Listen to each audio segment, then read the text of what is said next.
اتنی ہلچل کیوں ہے بھائی؟ وہ اس کے شانے پر ٹھوڑی رکھتا ان کے دونوں ہاتھ باندھے سوال کر رہا تھا۔ شجر بھی سامنے ہی بیٹھا تھا۔ میری طبیعت ٹھیک نہیں رہتی۔ تیری ماں کہہ رہی ہے پلوشا کے لیے اس نے کوئی رشتہ دیکھا ہے۔ بس میں چاہتی ہوں اسے کسی کے حوالے کر دوں۔ ہیں؟ شجر جہاں سن رہے ہیں کیا بیزاد حیران ہوا۔ نانو وہ بس 20 سال کی ہے، آپ کو کیا فکر چڑھ گئی ہے اس کی؟ وہ ذرا خفگی سے بولا۔ کچن میں کھڑی پلوشا کسی خوش فہمی کا شکار ہوئی۔ نانی کچھ نہیں بولی۔ جب بیزاد نے شجر کو دیکھا وہ اٹھ کر کمرے میں جا رہا تھا۔ موم کیوں لا رہی ہیں رشتہ؟ انہیں اپنے شوہر سے فرصت مل گئی، چڑھ کر بولا تھا وہ۔ بیزاد اب تو تمہیں مجبور نہیں کر رہی، پھر تم کیوں ایسا کہہ رہے ہو؟ کیونکہ جو بھی آئے گا پلوشا کے قابل ہوگا ہی نہیں، وہ ناراضگی سے منہ بنا گیا۔ نانی ہنس دی۔ تم کون ہو؟ پلوشا کے قابل؟ تو کون ہے پلوشا کے قابل؟ شجر آباز خوبصورت ہے، شریف ہے، کم از کم میری طرح آوارہ نہیں ہے، خاندان حسب و نسب سب کچھ ہے، اور دیکھے گا مستقبل کا بہت بڑا اور کامیاب آفیسر ہے۔ اور کیا چاہیے؟ اس کی بات پہ نانو نے کھول کر اسے دیکھا۔ وہ لونڈا کل کا آیا تو اس کی حمایت لے۔ چلو وہ کل تو آیا تھا، اب آج آنے والے پر کیسے بھروسہ کریں گی؟ وہ جیرا کرنے لگا۔ زیادہ میرے سامنے وکالت کی ضرورت نہیں ہے، وہ غصے سے بولی۔ یہ غلط ہے نانو، میں نے ٹکنے ہی نہیں دینا۔ وہ اپنی بات کہتا اٹھ گیا، جبکہ وہ سر تھام گئی پیچھے۔ پلوشا بھی کیا سوچے گی؟ جاہل تیرے بارے میں، وہ پیچھے سے بڑھ گئی۔ سوچ لے جو سوچنا ہے، بیزاد علی شاہ ایسا ہی ہے۔ وہ جمپ لگاتا اوپر چڑھ اور کمرے میں آ گیا۔ شجر آنکھوں پر ہاتھ رکھ کے پڑا تھا۔ فکر نہ کر، ایسی بینڈ بجاؤں گا اس آنے والے کی کہ آج کے بعد کسی کے گھر نہیں جائے گا۔ وہ اس پر کشن پھینکتا وہاں سے واش روم میں چلا گیا۔ شجر کی بے چینی بڑھتی جا رہی تھی، البتہ بن کئی جذبات کا طوفان جنم لے رہا تھا۔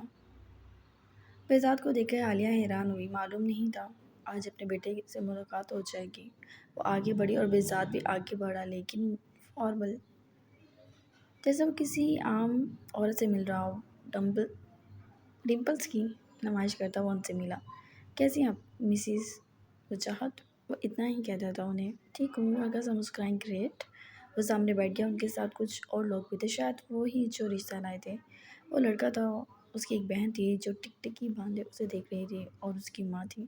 شجر بھی سامنے ہی بیٹھا تھا، غصہ تو اسے بھی چڑھا تھا، جبکہ نانو تو کچھ تذبذب کا شکار تھی کہ وہ اپنی بکواس شروع ہی نہ کر دے۔ تھوڑی بہت باتوں میں وقت گزرنے لگا اور تبھی پلوشا بھی آ گئی، چائے لیے سر جھکائے اچھا سا تیار ہوئے کہ لمحے کے لیے دونوں سے دیکھتے رہ گئے۔ بیزاد نے فوراً اس پر سے نگاہ ہٹائی اور شجر کے اندر عجیب بے چینی بھر گئی۔ وہ کسی اور کے لیے تیار ہو کر آئی تھی۔ خیر ابھی اس کی محبت سے ناواقف تھی، لیکن اسے اچھا نہیں لگ رہا تھا۔ پلوشا کی تعریفیں شروع ہو چکی تھیں، انہوں نے، کیونکہ اسے بہت اچھی لگی تھی وہ، اور اس کی ماں بھی بار بار بیزاد کو دیکھتی، اور بیزاد سرسری سا اتنا لاپرواہ تھا، وہ ان سے بھی۔ ان کی آنکھیں بھیگ گئیں۔ کیا کرتے ہو تم؟ بیزاد کے سوال پر سب نے اس کی جانب دیکھا۔ میرا الیکٹرانکس کا بزنس ہے، وہ لڑکا مسکرایا۔ وہ ہنکارا بھر گیا۔ کوئی بری عادت؟ شراب شباب؟ جی نہیں بیٹے، میرا بیٹا بہت شریف ہے، لیکن آنٹی اتنا شریف ہماری پلوشا کو نہیں پسند۔ Actually she is very update, parties وغیرہ، بہت چنچل لڑکی ہے ہماری۔ آپ کا لڑکا تو آلو لگ رہا ہے۔ پلوشا، نانی اور مسز وجاہت تینوں کمرے میں معلوم نہیں کیا مشورہ کر رہی تھیں کہ پیچھے سے وہ شروع ہو گیا۔ شجر نے اسے روکنا چاہا لیکن اس نے روکنا تھا۔ آنٹی کی آنکھیں پھیلی۔ ہاں کبھی کبھی تو پی بھی لیتی ہے، وہ اشارہ کر کے آنکھ دبا گیا، جبکہ عورت کھڑی ہوگی۔ استغفراللہ، منہ مومنانہ کرتوت کافرانہ، اپنے بیٹے کو باہر چلنے کا کہنے لگی۔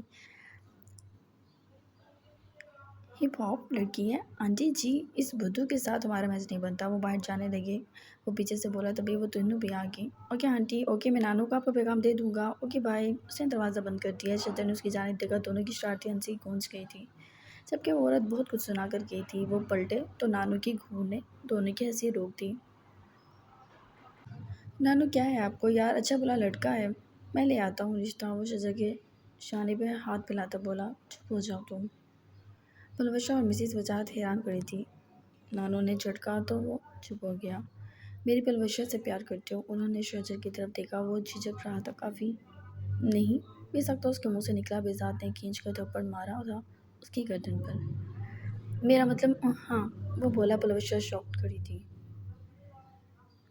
جی کرتا ہوں۔ ٹھیک ہے، پھر اپنے گھر والوں کو لے کر آؤ، اور نکاح کے 2 بولوں سے قیمتی تو کچھ بھی نہیں، تمہارے پاس کل کا دین ہے بس۔ انہوں نے کہا۔ ڈمپلس بزاد کے ڈمپلس ابھرے تھے۔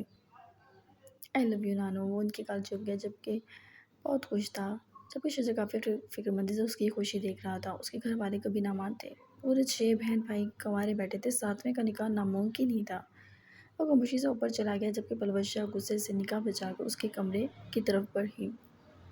شجر ابھی کمرے میں ہی آیا تھا کہ وہ بھی اندر آ گئی۔ کیا بدتمیزی ہے یہ، وہ بھڑک کر پوچھنے لگا۔ شجر نے مڑ کر اس خوبصورت سی لڑکی کو دیکھا، ہلکا سا مسکرا دیا۔ میرے خیال سے کمرے میں تم آئی ہو تو بدتمیزی تو تمہاری ہے۔ وہ سینے پہ ہاتھ باندھ گیا۔ مجھے آپ سے شادی نہیں کرنی، وہ جھنجھلا کر بولی۔ بات تو نکاح کی ہوئی ہے۔ وہ اسے زج کرنے لگا، لبوں میں مسکراہٹ روکے کھڑا تھا۔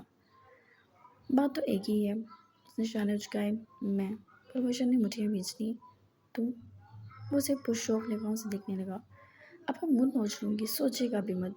اب تو سوچتی ہے، آپ کچھ بھی نوچ لو۔ وہ آنکھ دبا گیا۔ اب کوئی شرم آنی چاہیے۔ پلوشن نے اسے گھورا، اس کے چہرے پہ واضح ناپسندگی تھی۔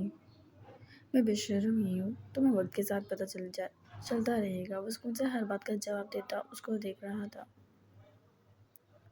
پلوش کو بیکار لگا تھا، وہ نانی سے بات کرے گی، بہزاد اس کی زندگی کا فیصلہ نہیں کر سکتا۔ وہ باہر چلی گئی، شجر کی مسکراہٹ سمٹ گئی۔ دوسری طرف بہزاد نے اس کی تعریفوں کے پل باندھ دیے تھے۔ نانی اور مسز وجاہت کے سامنے وہ کچھ قائل ہو گئی تھی دونوں۔ مسز وجاہت اس لیے خوش تھیں، وہ ان سے بات کر رہا ہے، بھلے موضوع کوئی بھی ہو۔ شجر نے جوتی اٹھا کر اسے ماری تھی۔ ابے کیا ہے، ایک تو تیری لائن سیٹ کرا رہا ہوں اور اوپر سے مجھ پہ چڑھا ہے۔ بہزاد بھڑکا۔ تجھے کہاں سے لگتا ہے میرے گھر والے مانیں گے؟ 6 بہن بھائی جس کے سروں پر ہوں۔ دیکھ کاکے، پیار کیا تو ڈرنا نہیں، کل تیرے گھر چلیں گے۔ اوئے، خواب بن لیے تو نے؟ میں نے سن لیا، مجھے نہیں کرنی کوئی شادی، منہ توڑ کے ہاتھ میں دے دوں گا، بہزاد نے غصے سے کہا۔ بہزاد کوئی نہیں مانے گا، تو مجھے شرمندہ کرائے گا یار، شجر سے چوہا، جبکہ بہزاد لاپرواہی سے سونے چلا گیا۔ شجر تو ساری رات سو نہیں سکا تھا، اس خوف سے کہ کل کیا ہونا ہے۔ اگلی صبح وہ تو چین سے اٹھا تھا۔ ناشتہ کر کے وہ گاڑی میں سوار ہوا۔ شجر کے ہاتھ پاؤں کانپ رہے تھے، پیشانی عرق آلود تھی۔ وہ لوگ کچھ ہی دیر میں ایک اچھی آبادی والے علاقے میں آ گئے۔ اتنی بڑی گاڑی آئی تو پورا علاقہ گونج گیا کہ شجر آیا ہے۔ یو آر سو پاپولر برو۔